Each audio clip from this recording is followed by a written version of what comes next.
Hello friends, good morning. आप सभी को एमजी ज्ञान एकेडमी में स्वागत है। आज मैं आपको रीजनिंग का मोस्ट इम्पॉर्टेंट चैप्टर कैलेंडर का पार्ट 3 पढ़ाने जा रहा हूं, जो सभी प्रतियोगी परीक्षाओं के लिए अति महत्वपूर्ण है। कई बार पूछा जाता है कि 2020, 2022, 19 का कौन सा कैलेंडर सेम होगा। ये सब सवाल पूछा जाता है आपको एग्ज़ाम के अंदर। तो ये कैसे बता पाओगे?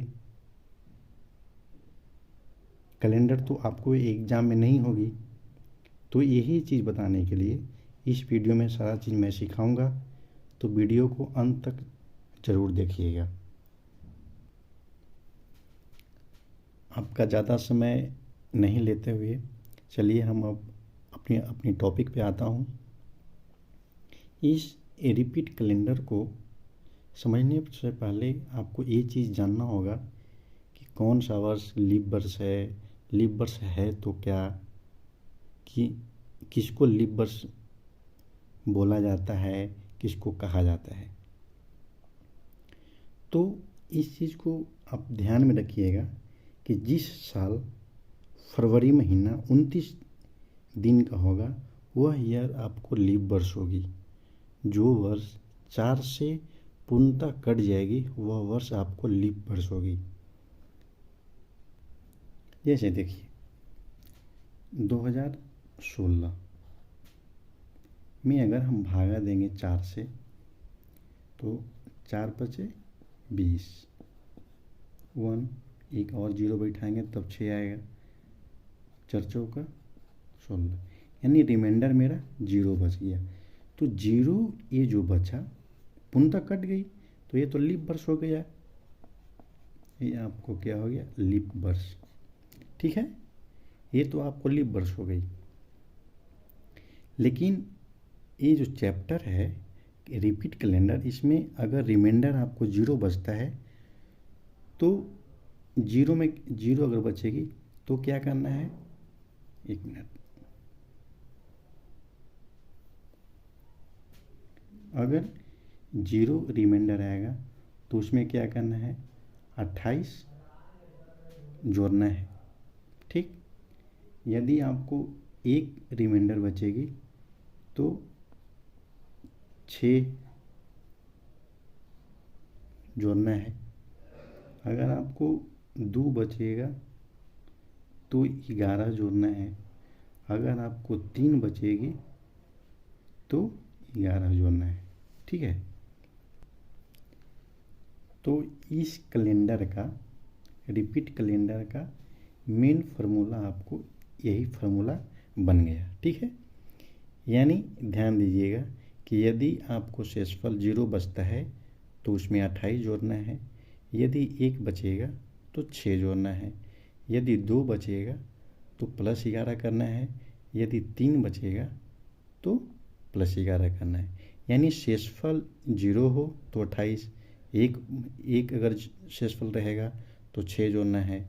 यदि 2 शेषफल होगा तो 11 जोड़ना है। यदि 3 शेषफल होगा तो 11 जोड़ना है। ठीक है, देखिए एक क्वेश्चन है जो कह रहा है कि 1992 का कैलेंडर किस साल रिपीट होगी। तो मैं आपको ऑलरेडी पहले बता चुका हूँ कि जो ईस्वी हो दिया हुआ साल, उसमें हमको क्या करना है? 4 से भागा देना है। और उसमें जो शेषफल बचेगा उसके अनुसार मैं ऑलरेडी यहाँ पे कोड लिख दिया हूँ कि यदि 0 शेषफल बचेगी तो 28 जोड़ना है, 1 बचेगा तो 6 जोड़ना है, 2 बचेगा तो 11 जोड़ना है, और 3 बचेगा तो 11 जोड़ना है। इसी के अनुसार अब मैं इस क्वेश्चन को सोल्व करता हूँ, जो 1992 का कैलेंडर किस साल फिर से रिपीट होगी। तो मैं इसमें 4 से मैं भागा देता हूँ 1992, 4 चौका 16, 3 9, 4 9 के 36, 3 2 4 8 32, यानी रिमाइंडर मेरा क्या बचा? 0 बच गया। रिमाइंडर मेरा क्या बचा? 0 बच गया। तो ये जो 0 रिमाइंडर बचा तो आप क्या याद कीजिए, यदि रिमाइंडर 0 रहेगा तो क्या करना है, 28 जोड़ना है। यानी अब हमें इसमें 1992 में क्या करना है, 28 को ऐड कर देना है। ठीक है, 28 को ऐड करूँगा तो 8 2 10 की 0 हाथ में 1, 2 2 4 1 5 हाथ में 1 9 1 10 हाथ में 1 1 1 2। यानी देखिए यहाँ पे क्या करना है, 8 2 10 की 0 हाथ में 1, 9 2 11 1 12 की 2 हाथ में 1, 9 1 10 हाथ में 1 1 1 2। यानी 2020 में फिर से 1992 का सेम कैलेंडर हमें फिर से रिपीट हो जाएगी। ठीक है, चलिए नेक्स्ट क्वेश्चन है 1995 का कैलेंडर कब रिपीट होगी। तो अब हमें सिर्फ 95 में अगर हम 4 से भागा देंगे, 95 में अगर हम 4 से भागा देंगे, ये आपको मैं अब शॉर्ट ट्रिक बताने जा रहा हूँ, जो पहले मैं आपको फर्स्ट क्वेश्चन में बताया था कि 1992 में भागा देना है। 1992 में भागा दिए थे 4 से। उस क्वेश्चन में भी अगर आप सिर्फ 92 में 4 से भागा देते तो पर भी उतना ही आपको आंसर आता। 2020 में ही वो 1992 वाला भी जो कैलेंडर था वह भी 2020 में ही सेम रिपीट होती। ठीक है, तो ज़्यादा समय बर्बाद करने से अच्छा है एक शॉर्ट ट्रिक ही हम लोग सीख लेंगे। तो इस क्वेश्चन में 95 से हम भागा दे रहे हैं, 95 हम दे रहे हैं भागा, तो क्या होगा, 4 दूना के 8 हाथ में 1 5 चरतिया के 12 3। यानी शेषफल रिमाइंडर कितना बचा, 3 बचा। अब ये जो 3 बचा, यहाँ 3 का कोड क्या है, 11। यानी अब हमें 1995 में 11 जोड़ेंगे तो जो आएगी वो साल हमारा फिर से 1995 का कैलेंडर उसी साल रिपीट हो जाएगी। 5 1 6 9 1 10 की 0 हाथ में 1, 9 1 10 की 0 हाथ में 1 1 1 2। यानी 2006 में हमारा फिर से 1995 का कैलेंडर रिपीट हो जाएगा। ठीक है, इसके बाद मैं एक और क्वेश्चन लेता हूँ।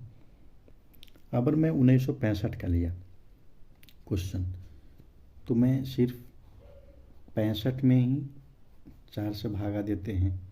4 का 4 2 5 4 6 24, रिमाइंडर 1 बचा। तो रिमाइंडर 1 शेष बचा, तो क्या है, 1 का कोड 6। यानी 1965 में हमें 6 जोड़ना पड़ेगा। 6 5 11 हाथ में 1, 6 1 7 9 1। यानी 1900, सॉरी नीचे ज़्यादा हो गया ना, 1 मिनट। तो हमें क्या करना है, 1965 में 6 जोड़ना होगा।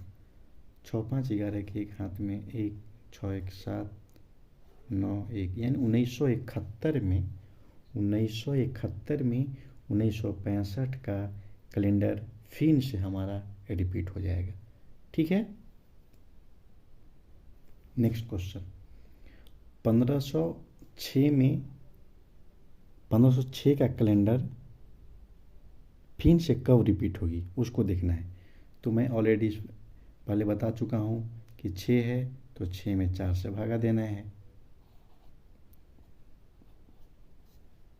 2। यानी अब शेषफल कितना बचा, 2 बच गया। अब ये शेषफल 2 बचा है तो 2 का कोड कितना है, 11। अब हमें क्या करना है, 11 इसमें जोड़ देना है। 506 में 11 जोड़ दीजिए आप, 6 1 7 1 5 1। यानी 1517 में हमारा 1516 का कैलेंडर 1517 में फिर से रिपीट हो जाएगी। ठीक है, इसी तरह आपका यह रिपीट कैलेंडर जो है इसी तरह सॉल्व होते जाएगा। लेकिन सबसे इम्पॉर्टेंट फार्मूला जो है आपको ये चीज़ ध्यान में रखना होगा। कोड जिसको कहते हैं क्या, कोड कहते हैं। यदि शेषफल 0 बचेगा तो 28 जोड़ना है, 1 बचेगा तो 6 जोड़ना है, 2 बचेगा तो 11 जोड़ना है और 3 बचेगा तो 11 जोड़ना है। यानी है, याद करने में तो कुछ नहीं है।